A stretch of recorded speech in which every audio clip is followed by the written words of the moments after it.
Adjust myself in a chair. I am tired. Good news. I'm making money, and so it's not like I'm tired or exhausted with no end or no purpose.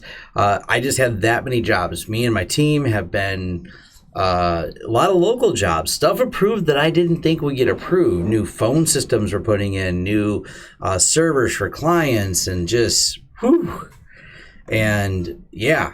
Matter of fact, the office, I'm really happy because I had to leave to go visit clients, and my staff took care and cleaned up the studio room, which is usually something I'm organizing stuff. I just had a lot of stuff out. The Tesla videos were harder to film than I thought, so it's one of those. It sucked up more of my time, so I didn't make other videos. And I actually recorded 2, and I only posted 1. I got to edit the other one, and I'm just waiting for the first commenter. Oh, what is this? The Tesla channel? No more firewall videos? And no, I'm doing Vlog Thursday first. I'm doing Vlog Thursday, and I just got back from an event at the Chamber of Commerce. I'm doing this before I edit the video, which, by the way, it's 9:30 Eastern Standard Time. That's the time zone we're in. And I need to do, because some people said they wanted this. I have no problem doing it. It's the only problem I have, and me and Xavier had to laugh about this, is the structure of putting it together is difficult. So I want to do what I do all day. I have no problem sharing. There's nothing about my life other than maybe it's a little boring to some people. To me, it's mundane, maybe. I don't really know. But maybe I'll do a series of videos of like, hey, this is what Tom does all day. Wake up every morning at 5 a.m., make my coffee, do this, do that. Reply to emails. We have been hammered with emails lately, and I'm obsessive, as I've mentioned many times, people contacting us for service. I delegated out fairly well, but I'm still kind of put myself at the forefront of it because there's a lot of deals in there. I have a company that I know is interested. I don't know if they want to merge or sell. They want to meet with me next week. We have some mutual friends, so we're having some friendly meetings. It's like, hey, that's good news, interesting news, because we think we could help each other. So that's going well. And I'm good at delegating, so I've delegated out as many jobs as possible to my staff to do the server installs, the phone installs. I've been working with Crosstalk more, and that's been going great. Chris has been wonderful to work with, so shout out for him. He's probably not going to jump on the live stream. So been working more with him to get projects done. And he's been busy too, so it's been good for him, which has been really happy, and it's been wonderful. So yeah, so it's been this whole arc of all these things, and in between we have a client still, even 7 days later, having a massive problem with the Verizon / XO communications merger. We're doing as much hand-holding as we can, but we're kind of at the mercy of XO. The downside is it just takes a lot of time to constantly be calling them and jumping around and doing things. So yeah, it's been really, really busy, which is good. And by the way, I'm not the only one here. A couple of the staff left, but Corey is right there, and he's sorting out the back room. He's been so busy doing jobs that he's here at 9:30 at night, double checking inventory so we can do the next order for cable and everything else. So it's been real. It's been good. But this is sometimes what happens. Like I said, I'm going to put the chat here so I can read it. So I'm not looking off to this. I have triple screens. When you see me looking over here, it says looking at the chat that you guys have right here. But yeah, no, it's a thing. Sometimes, despite being in business, you come to these growth curves. Like, okay, hiring people might be good, but before we hire people, is this a sustained level of business we're going to complete? Is going to be that? Is this something like before I hire someone? You don't want to hire someone and then it curves off and you don't have the income and now you're like, oh. So, yeah. So it's kind of like this whole big thing. I'm seeing people talk about no AC and 100 Fahrenheit in the UK. That's interesting. Is there a heat wave in the UK that I don't know about? Anyways, so the update about Verizon, let's just jump on that real quick so I can get it out of the way. It's less exciting than you think, and it's a big disaster, and I got to maybe possibly go on Reddit and rant about this. I don't know that it's going to help, but at least I'll feel better. So Verizon and XO are going through a merger. And we've got tickets. I've tweeted about this last week, just kind of being an ass online because I don't know what else to do. I'm at my wit's end with them. They can't get the change order complete. So they just won't. And basically, we call, they promise, they don't. And this has been going on for 7 more days to get a simple SIP order changed. And we've got the client's phones forwarded to another SIP service, the only thing we can do until they can figure it out. So they can't make their SIP service work, but they did put a forward in. 7 days later, they still can't make it work. So we found out today the real reason why. After all these phone calls and every day we've been calling in for 7 days, they admitted that they have over 5,000 open tickets with no ETA because of the merger between XO and Verizon. They basically said it's kind of chaos. They can't give ETAs on tickets with 5,000 open tickets. So, yeah, that's it. They don't know. They're like, you're in a queue. You're in a queue of 5,000 people. Wow. Awesome. What does that mean? Well, we don't know what that means. Basically, they don't know because it's never happened. There's a merger going on, and we've been going back and forth because occasionally Verizon emails us back, and sometimes XO emails us back. Verizon uses reference numbers, XO uses ticket numbers, and they're not anywhere close to each other. It is just mind-numbing, like trying to deal with them, and you can't get... it's not that they need mass hiring. They have staff on both sides. They don't have a process. So it sounds like they can't even guesstimate ETAs right now. So they don't even say maybe tomorrow. They're done promising me days anymore. They're like, it's just stacking up because no one can get things done. I don't really know why. So I don't know enough about the details, but yeah. So, this is just a big mess. So now we have to actually port away. I see someone say merger and I start reading it, but we have to port them away to another service. That's the only solution because we can't get things done at the rate we want to get them done. So that's the only thing. Okay, someone messaged me something. I'm making sure I'm actually using the message. There's a few things I need for this job. I'm actually with the client. I just messaged them literally 2 minutes before I started the live stream. Just gave them an update, gave an email, followed up. It's all about follow-up because the client knows that everything is goofed, but one of the important part is we still update the client at, I think it's about 30 or 40 numbers that we have to port. So I think 30 phone numbers. This is a big client, by the way. This is not some small, little place. 30 inbound lines. So yeah. So it's gonna be fun, but we decided to port over. So yeah, what are you gonna do?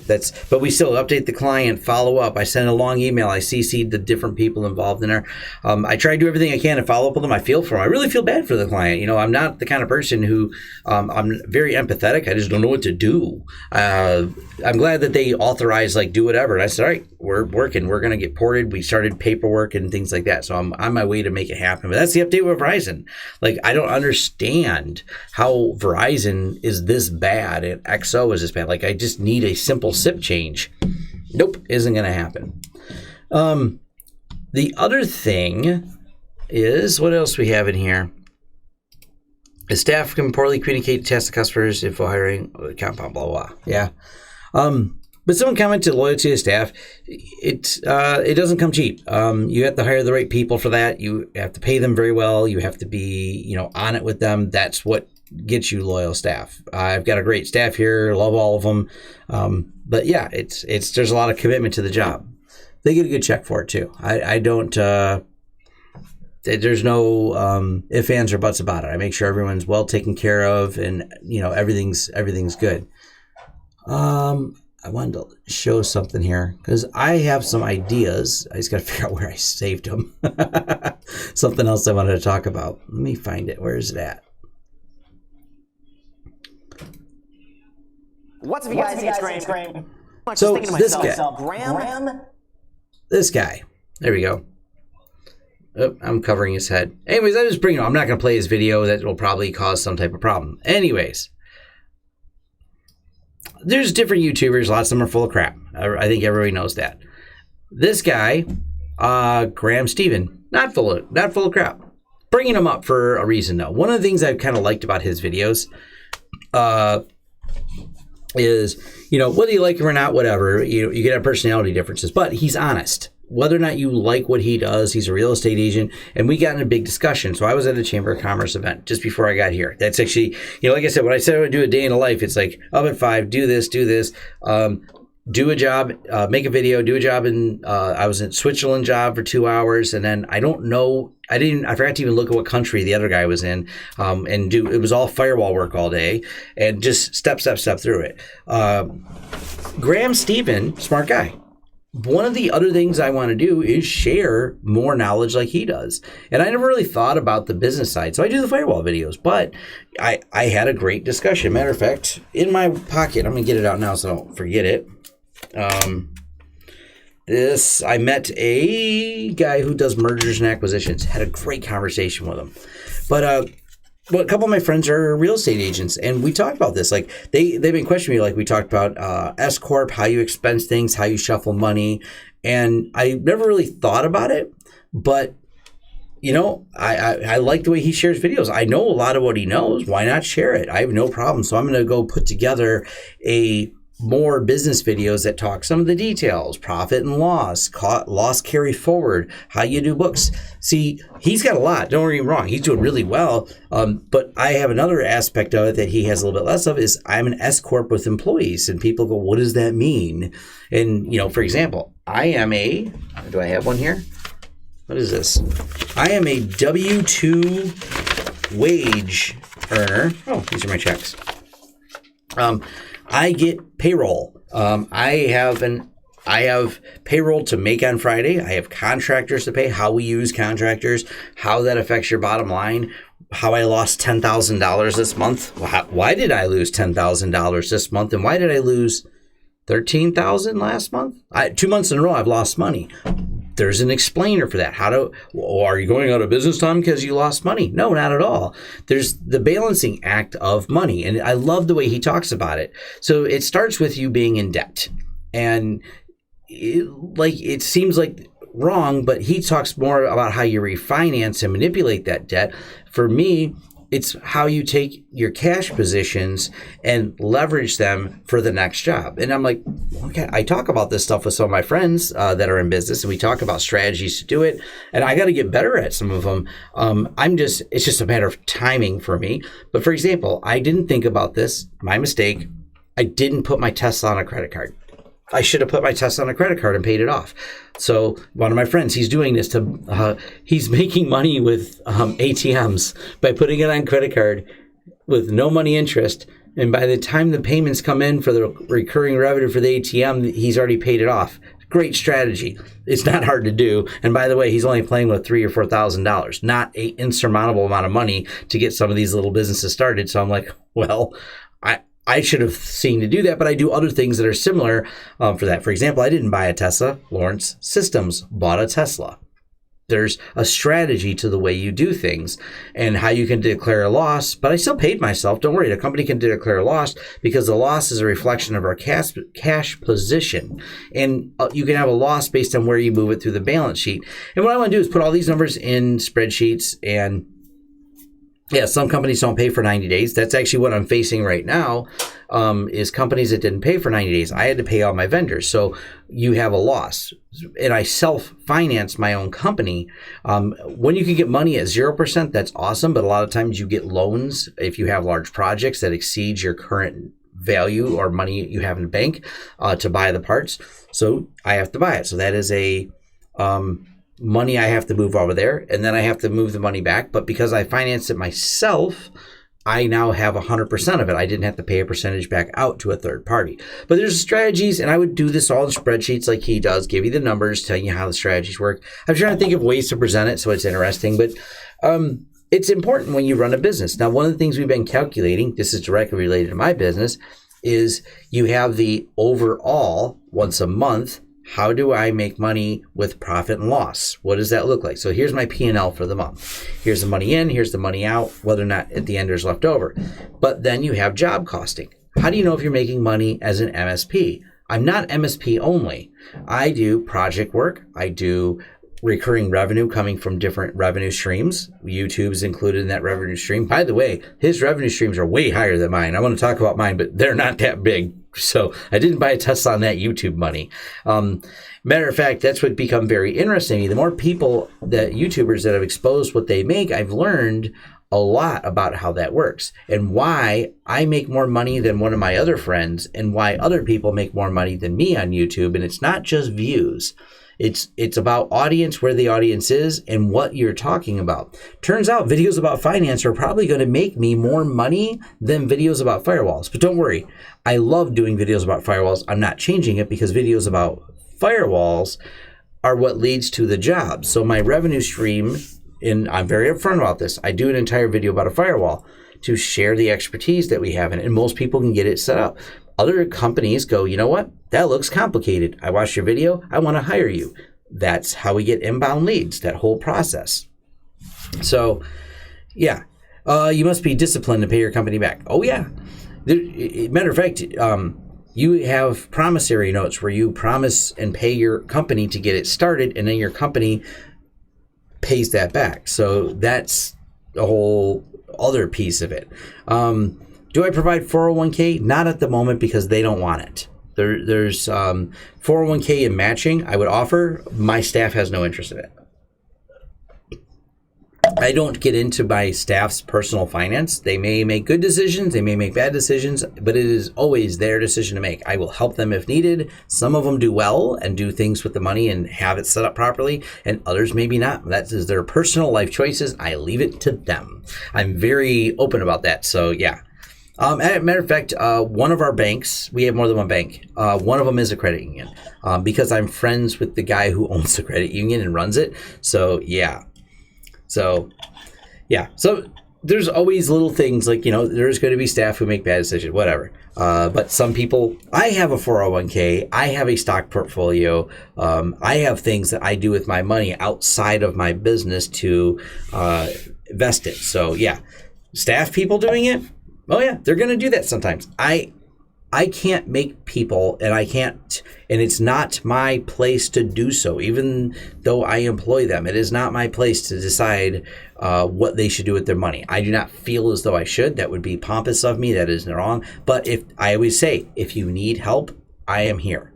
That is something I do, and I have helped my staff personally with things outside the business when they need help with things. But yeah, if they decide not to do something good with money, they decide to buy quickly depreciating assets that devalue quickly, it is not my position. If they say, "What do you think, Tom?" I'll say it's a dumb idea.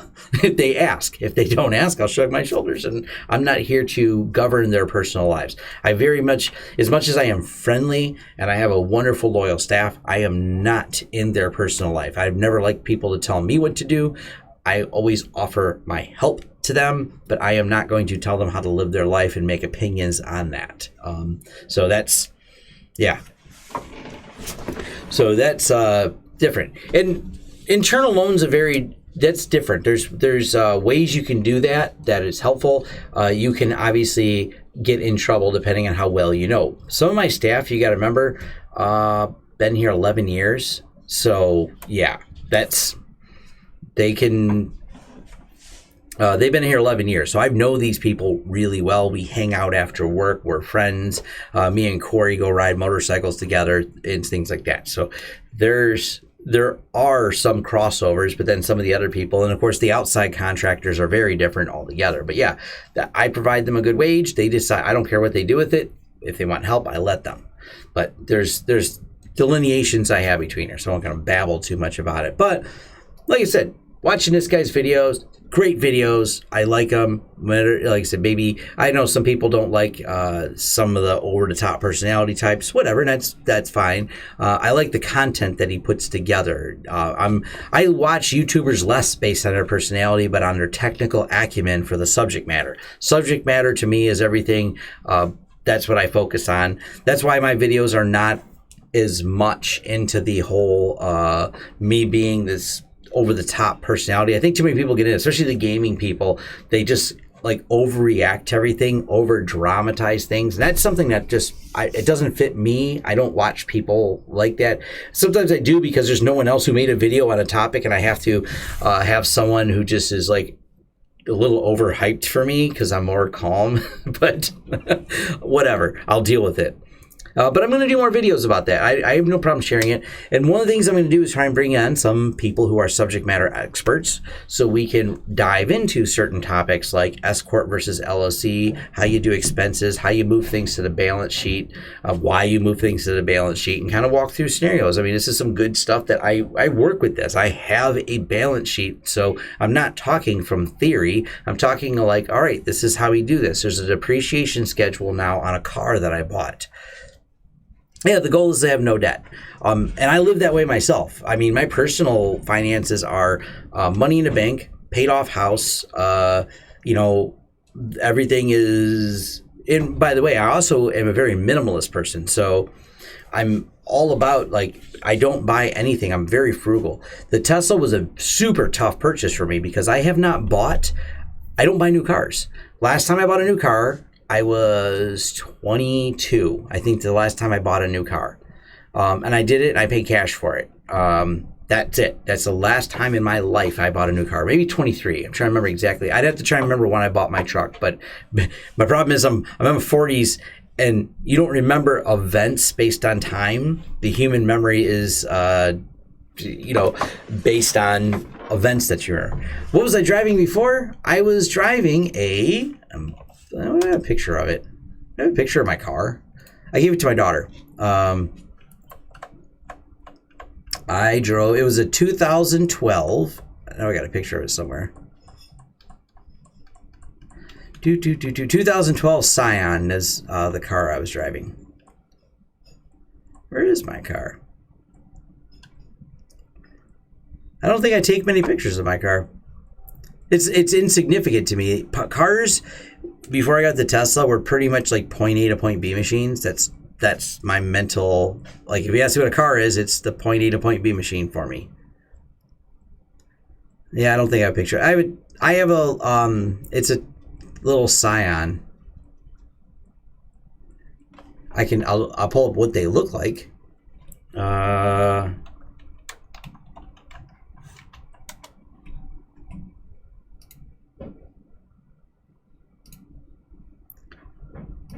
Wow, that's exactly my car. Like, that's exactly what it looks like. Because it's stock, and now it's my daughter's car, but this is it. It's a boring 2012 Scion XB with a sunroof. That's what Tom was driving before he drove a Tesla. So yeah, nothing. Spend money to make money. Classic cars can be bad investments. There's exceptions. Not all vehicles are bad investments. Matter of fact, there's a couple of people that have some strategies of how they made a lot of money buying and selling Lamborghinis. So yeah, I ended up buying the Tesla. I bought it because the only way, so no matter what, cars are not good investments with minor exceptions. Exotic cars, if you buy the right ones, you can get a great deal. Matter of fact, I have a friend. He makes a lot of money flipping cars, and I used to flip cars too. So the goal is, because it's a fast appreciating asset, I know I'm going to take a big cut on it. So if I do a lease, for example, you take a lot on a lease. Leases can be, I don't really get leases. There's only certain circumstances when you really want to lease, because you want to have an absolute, so to speak, trouble-free experience that you know before the car has miles on it, and you turn it in before there's trouble. Tesla's a very different design. And I have friends that have 200,000 miles on their Tesla. I have friends with high mileage Tesla that are going, Tom, the car just works. So when you think of it in that terms, I have this high expense once to buy the car. I buy it, I pay it off, I own it, and then I drive it for the next 300,000 miles. And because there's generally so little to go wrong with the car, and the battery degradation is so minimal, even at that mileage, the car will be perfectly fine. And I can hold on to it for a long time. Therefore, I get the full depreciation schedule, move it across my balance sheet, expense it through the company. I own the asset when I'm done. I suddenly am not spending any money on gas because a 300-mile fill up on a Tesla is $10. It's super cheap to keep it charged. There's no oil changes. There's no maintenance. Brakes every 200,000. Yes, you heard that, 200,000 miles, because it uses regenerative braking, so the pads don't really wear out. It does have traditional brakes as a backup system. So, yeah, it's going to depreciate to a certain level. But Teslas, this is what blows my mind. Have they had warranty work performed? Yes. The warranty work has been absolutely excellent for it. And for those of you wondering, yes, they've had accidents in them. And just Tesla's shipped a lot of cars. They've shipped almost 400,000 of the Model 3. The parts have become more available. So, and the warranty work, they said Tesla's warranty is amazing. Like the Tesla Rangers just showed up and fixed. My friend had the door handle problem that was common in the early model Tesla Model S. He goes, the Tesla guy showed up to his house and put a new door handle on. So he's like, cool. One of the things, this is the part that I find interesting. If we go to existing inventory, no, I don't want to.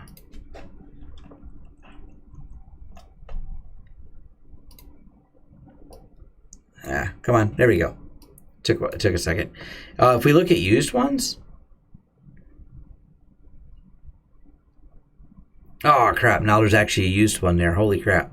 Oh, it's only a standard range. That's why. Anyways, you look at these Model S's. They're still going. This is a 5-year-old car still going for $35,000. They hold their value, and even buying used. You still have on this car that's 5 years old, you still get a 2-year, 68,000 mile warranty on a car that's already 5 years old. They really have an interesting program for doing that. So it's I've been really impressed. My friends who have had issues, they were really happy with it. I do know, and you got to remember, if you watch his old videos to his new videos, it's very different. I love Rich Rebuilds. I have watched that. Yeah, horror stories after the warranty ends. There can be problems. They can be expensive to repair. They're expensive to buy. You're talking about repairs on a car that was over $100,000. Look at Mercedes. Matter of fact, Audi. My friend's Audi, he ended up selling it. The pump started leaking on it, and it was a $5,000 repair to fix the pump on it because of the way the engine comes apart. My friend's Porsche. Yeah, his Porsche is stupid expensive. Every time he's got to work, he's got a Porsche Cayenne. It is stupid expensive to work on it. $100,000 cars also are expensive to work on. There's kind of a given about it. That's something there. So, yeah, and I've owned BMWs. I've owned BMW. I've owned Jaguar. They're not cheap to repair cars. The Jag, God, I had some problems with the rear end. The Jag uses a split suspension. They don't have like a rear drive axle. It's got the 4-wheel independent. Yeah. Ooh, that was not a cheap fix to get the bearings that were just, as much as you want to do work yourself, even buying the parts on a Jaguar that I had, the XJ, an older one. It was a cool car, but wow. So yeah, to pull the turbos, you got to swap the motor. A lot of them are like that. But the Tesla, they've gotten a lot better. The dealerships now have repair for out of warranty vehicles, even like the whole computer unit that, the brain of the car, that is a $2,500 to $3,000 repair to replace. But they don't go out often. They're not like a flawed product that just die every day. There's a lot of people with some seriously high mileage Teslas that work great. The big expense is the battery pack, but the battery packs are the things that are not going bad on the Teslas. The only year they had a problem was like the 2011 or 12. But to my knowledge, like they replaced them under warranty. The very first model years had battery packs that started having problems.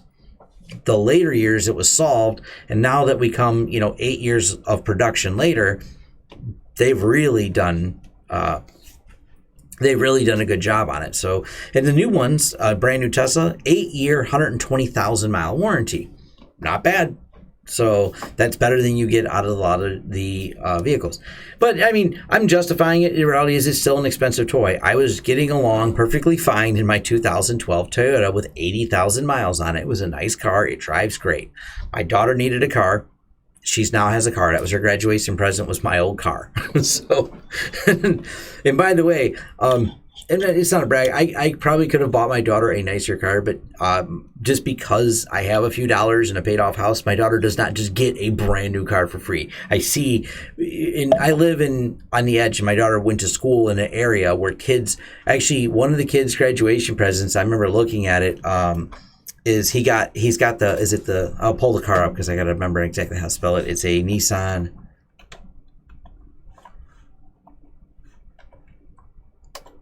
I don't even know what this car costs. It's insane. The fact that he got it as a graduation gift is the Nissan Turismo, the really high-end Nissan. There's actually a few of them too. What is the, is it 380?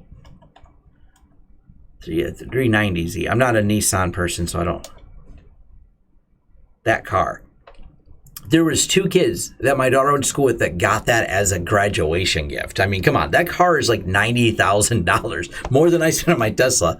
So I kind of don't understand parents who want to. I get it, you want to do good for your kids, but wow, like that's.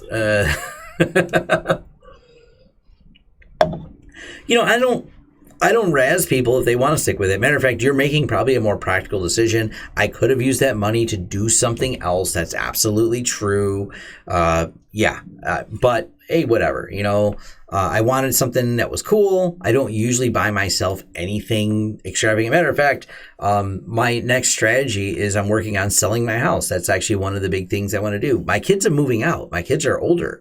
My wife's kids are older. We have separate kids. We don't have any kids together. We're both second time married. But I'm downsizing my house. I have a nice 2,000 square foot ranch. It's an average size home in America here. It's a 4-bedroom, 3-bathroom on an acre. I don't care that it's on an acre. I don't need 4 bedrooms anymore. I only need 2. So I'm probably going to move into a small 2-bedroom house because that's simpler. I don't like mowing an acre of grass. I can pay someone to mow it. I'm cheap and I don't want to. But once again, I don't need it. I don't use it. So I'm going to reduce.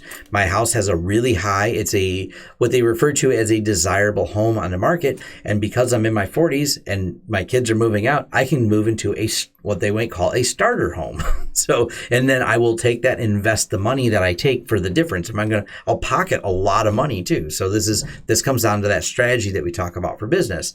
I'm not extravagant. I don't want something real fancy. I do want something nicely designed, but I don't want anything big. So grandkids, yeah. Well, the other fun thing too is when you downsize the house, that is the way of letting children know that they may not move back in because there's not enough bedrooms anymore. So, and I'm not an extravagant person. The Tesla is probably the most extravagant thing. When I say I've owned BMWs and Jaguar, I've owned cars that I bought off auction. I used to buy all the cars off auctions. So I bought them pennies on the dollar, cleaned them up and sold them. That's how I am.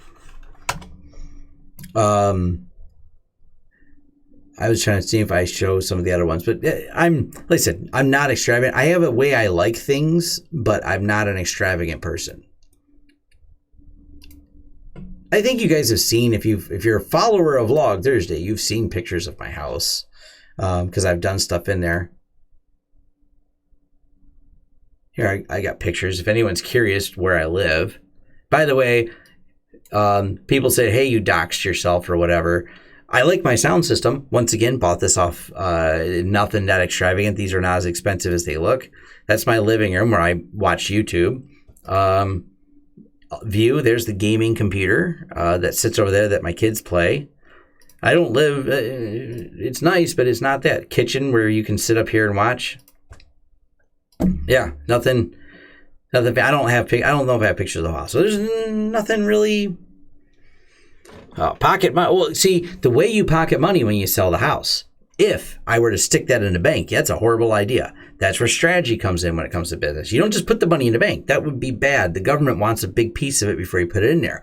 you have to reinvest it. So, I'll take the money, I buy another house with it, and then I put the money into some other form of investment to not have to pay taxes on it. And matter of fact, because I don't need it for my downsize, I'll actually just increase an investment portfolio. And as long as I'm investing, that becomes tax deferred, or putting it in 401k, or my wife actually works in finance. So there's business strategies you do, put it all together, and full circle, now you go. Yeah, I don't think I won't miss the space if I downsize, because I was looking. I've been looking at houses. The living rooms are about the same size. No, I don't want to be a landlord. I looked at that. So I'm going to be a commercial landlord's different. That's a different project I'm working on. But no, I'm not a landlord of people. I don't want to deal with people in houses. I have friends that do that. That's awful. Not what I personally want to do. Not in this area.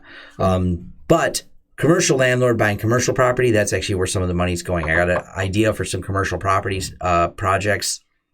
That's how I'm going to not give it all back in taxes. Because if you just cash out a house, you're in trouble. You don't want to do that. You want to take the money and put it in there. As a matter of fact, because I have good credit and I have a good commercial line, there's a project idea I have to build something. So it's not that I'm being secretive about it. It's just one of those, haven't got it done yet. Haven't really figured it all out. But that's kind of the goal, is to invest it in buying commercial real estate and things like that. Yeah, renting out houses. I literally have friends that do that. They do the evictions. They do the kick families out. It sucks. They said it sucks throwing people out that can't pay the rent because they lost your job, but you have a payment to make. They can't make it. And they're like, you're dragging them and their children's stuff out in the lawn. It's awful. Don't want to deal with it. That's not me. I'd feel bad and then let them live there and then end up paying for it and then feel bad. And so that's whatever. Oh, yeah. Let's get a couple of Meraki's that I could buy with the extra money I have from the house. But like I said, this is what I want to get more into, is talking about strategy. I have no problem. I want to share with people because there's a lot to think about with it. And I want to make sure people realize there's ways you can make money with stuff. There's strategies you can use. You don't have to go to finance school for this. There's some good books you can read. And I read a lot of books.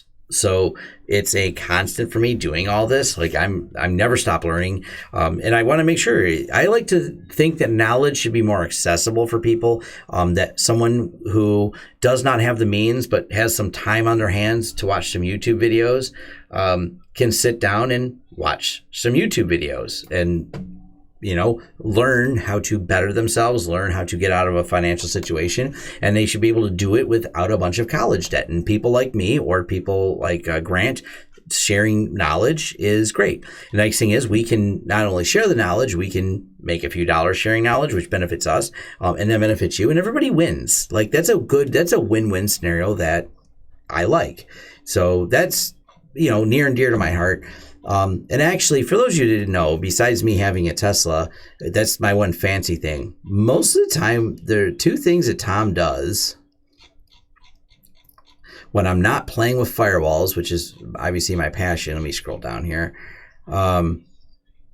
Is this. This is me and my wife off-roading. And by the way, I paid $600 for this one, and I paid $900 for this one. These are 1970s Honda scooters. Like, this is what I go do. Like, I like old scooters, go tooling around out in the woods and having fun. That's more, motorcycles are my thing. I like those, and I like bicycles. So I'm not doing that. I have a bicycle I ride, and that's the bicycle. I go bicycle riding like 20, 30 miles at a time to relax. That's it. Those are my expensive hobbies. So, yeah. So, the old Hondas are fun. I love the old Hondas. Matter of fact, I've posted pictures before. They're fun to work on. I tear them down, rebuild them. I had to put points on one of them. They're so old. They have points, not electronic ignition, so they're that old. But that's fun. That's just, yeah. Yeah, see them race. So you said Melbourne Azrock. So you referred to them as the postie bikes. They are the ones that in Australia they call postie bikes. So, yeah. They're a lot of fun. So yeah, that's me riding around on. There's another view of my bicycle. So I don't really have any hobbies. I'm pretty boring and mundane when it comes to that. That's yes. If you actually check out, the bike is made by HP Velotechnic, and they retweet when I've posted a few photos. They've posted my bike with my actual bike. I've given them permission to use it. So this is now, I'll admit this is an expensive bike, but I didn't pay for it what the bike was. I ended up picking it up for really cheap. So yeah. Honda Urban Express. So I've owned a lot of them. Matter of fact, one of the things I do, I hang out with a bunch of people who have scooters. And through a weird series of happenstance, one of the people that happens to be a scooter rider also is the security guy for Ford Engineering. And he was aware of and talked about the Ford key problem. He's actually one of the inside person working on that. So... Oh, and I do have, I think I've shared a picture of this. I got one more motorcycle too. This is, once again, I only paid like less than $2,000 for this. So it's an older 2006 or 8 Ninja. Nothing extravagant. It's fun. I get on it and play with it once in a while. But yeah, that's most of Tom's life. Oh, this picture makes me smile every time I see it. Xavier, I ride my motorcycle to work sometimes, and Xavier took it for a ride around the store. You couldn't get the smile off his face riding that old motorcycle. So it was kind of fun. He was pretty excited about it. It's just fun to putt around on. So seeing Xavier on that was pretty cool. But like I said, I'll be doing more videos about all the money stuff. I do have to jump off here. I'm just reaching a point of exhaustion. So. Laughing at I'm looking over here once in a while because this is the screen where we're talking about getting the numbers ported over. They're doing some paperwork stuff. It's not going to be done tomorrow. It's 10 o'clock. We can't file anything. So yeah. My family's not into tech, so good getting started business book. I don't know. I've read a long, exhaustive list of books, but I don't know that any of them are a good getting started. I just don't have a good answer for that. So when I got started, it was through raw determination and just kind of figuring it out. So I bet there is a good one, but those are some of the things I'm going to bring some subject matter experts on to find out what a good book would be. So I will get that on there. So what else do we have here? I have an upcoming video. Monday. Hopefully I'll get it done right away. Monday, my friend is coming out. Dude, he's awesome. And he's going to do an SEO video. He doesn't do SEO. He's doing an SEO video with me because he is a brilliant developer. You have, and I'll let him brag, but you have definitely heard, or probably at all heard, of the companies that he has done work for. I don't know how many I can tell you, but it's going to be awesome because one of the things he's done is he designs very high end. We're talking like if you want to hire him to do some tech work, projects with him start into $50,000 and go up for doing web work. But he's doing it for very high end companies, very custom stuff. So the whole thing is going to end up being a really cool video because he's going to offer all these insights. He's got nothing to sell, and that's the part of it. I like subject matter experts to come on with my channel. I don't want someone who has something to sell because that's not where we're at. It's going to be to educate you, and he's going to do an SEO video that he's going to use his content on his website because after he does the websites, he's not the marketing guy. So he will do a custom web application for a company. He knows the proper rules for SEO and what to do to make it right, but these other SEO companies will sometimes get it wrong or sell you snake oil. And that's what he wants to do, is have this reference video to be these are the things you need to do SEO right. Someone says, do you accept home PFSense setup? Yeah, we will do some homework with PFSense. There is a limit to it because actually some home people want things more complicated than business people do. And then they find out that someone wanted a really complex setup to get around certain filtering systems with special tagging. That rule writing is more complicated than the one I did in Switzerland today. So yes, I will quote like $1,000 to do this really intricate thing that someone does. So it depends on what that home PFSense setup. We don't mind working with home users. We actually have built our staff is able to handle that and able to book them. But just be wary if you have these, here's this super complicated double VPN routing situation where I need all this policy routing done and I need 6 different VPNs. I need one to show up in this country so I can watch it on this channel. And I've dealt with people like that. I can do it. Sure, it's going to be expensive. It's more time consuming than building out a properly segmented VLAN network. The same thing too. People, there's a forum post that I'll got to see where it's at because I'm in the forums. I'll go there again tonight. The person's having trouble because they decided to put their Chromecast on a separate network. I'm like, yeah, it's going to cause problems. Here's all the steps to do it. We've done it here and we know it doesn't work right. I leave our Chromecast on the same network of the devices that are going to cast to it. That's how you solve problems with Chromecast. So yes, we'll do all that fun stuff and do home users, but word to the wise, if you have some really crazy complicated thing with PFSense, it's not going to be cheap. So it's still, it's like I said, just if it's complicated, and some people like complicated. Any good search for returning in IT? I think a lot of companies, and I don't hire based on search. Matter of fact, I haven't run out of friends to hire. So I don't hire on certs, but A+, Network Plus seem to be pretty important. Go around looking at the job applications or what's out there based on what you're going to do. You're going to start out in help desk, for example. What are they requiring? Do they require Network Plus? Do they require an A+? If you're seeing those requirements out there in the jobs you want to get, then go for them. If you're getting into cybersecurity, then maybe you want to get, certified ethical hacker and get some of those. So there's definitely certs you can go get out there. I'm less of an expert, but I do plan to bring some networks out there. I know the Cisco stuff is still out there. Cisco is still big in the market. Love them or hate them, there are companies hiring for CCNA. That's just a fact. It depends on what market you want to go into. So I've had someone says, I really want my VMware cert. I said, do you plan to be a virtualization person? Well, not really. I just thought it'd be cool to have. I'm like, okay, it might be cool to have, but yeah, certs aren't a bad thing. They've gotten better. They were terrible in the early days of IT. Certs meant nothing. They meant you could regurgitate answers. They just weren't good. Later, they've gotten better. The tests have gotten adaptive. The AWS engineering certs are no joke. Some of the other certs that Xavier has are really tough to get. Nature of what he does, people like to see it.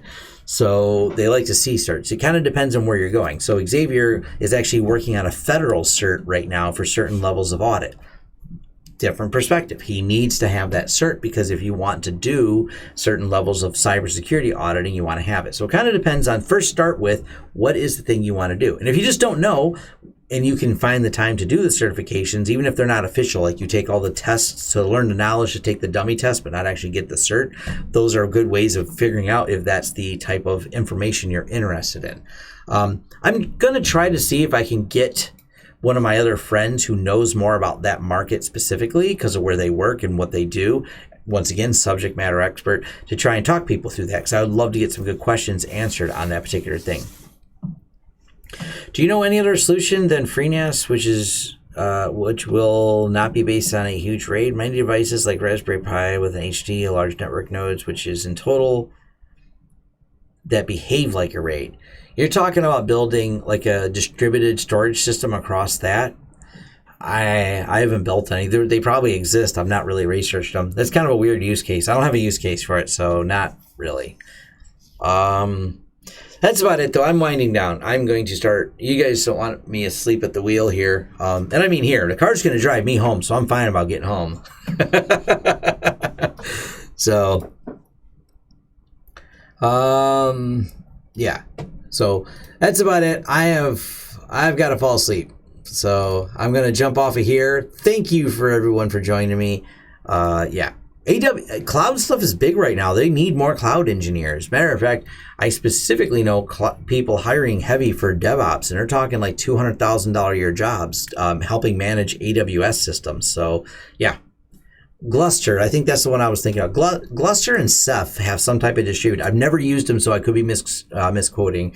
But I know Gluster and Ceph. There's a couple of different distributed systems out there. What would be a good solution for a very large storage for video surveillance performance? FreeNAS. You can do that. Or you can build a Synology. Yeah. We're doing a lot. We're doing some very big Synology quotes lately because we like their system for doing that. So, yeah, Gluster is great. Yeah. Cloud engineers. Yeah, there's a lot. See, the cool thing about cloud engineers, a lot of the ones I know that get paid really well, they work from home.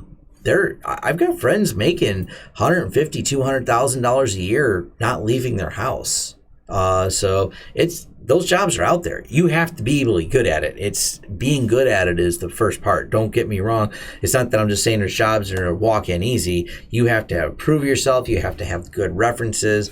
And go watch. I have a hacking video that talks about like even getting in, how to get around the HR thing and how to get connections in it. So.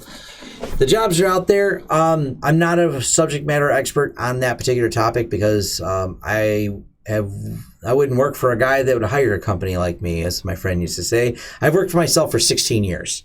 So I'm not as in tune with the market when it comes to getting jobs. This is officially September 30th will be my 16th actual year in business because I filed in September of 2003 and started. So. Yeah. So I've been in business a long time, so there's certain things I just don't have perspective on. All right, that's about it. I'm going to end the stream. Take care. Thank you. I will try to get it timed better, but today I couldn't predict when it was going to happen. But how they got hacked, check us out tomorrow. That's still on. We're good on that. All right, man. Thanks.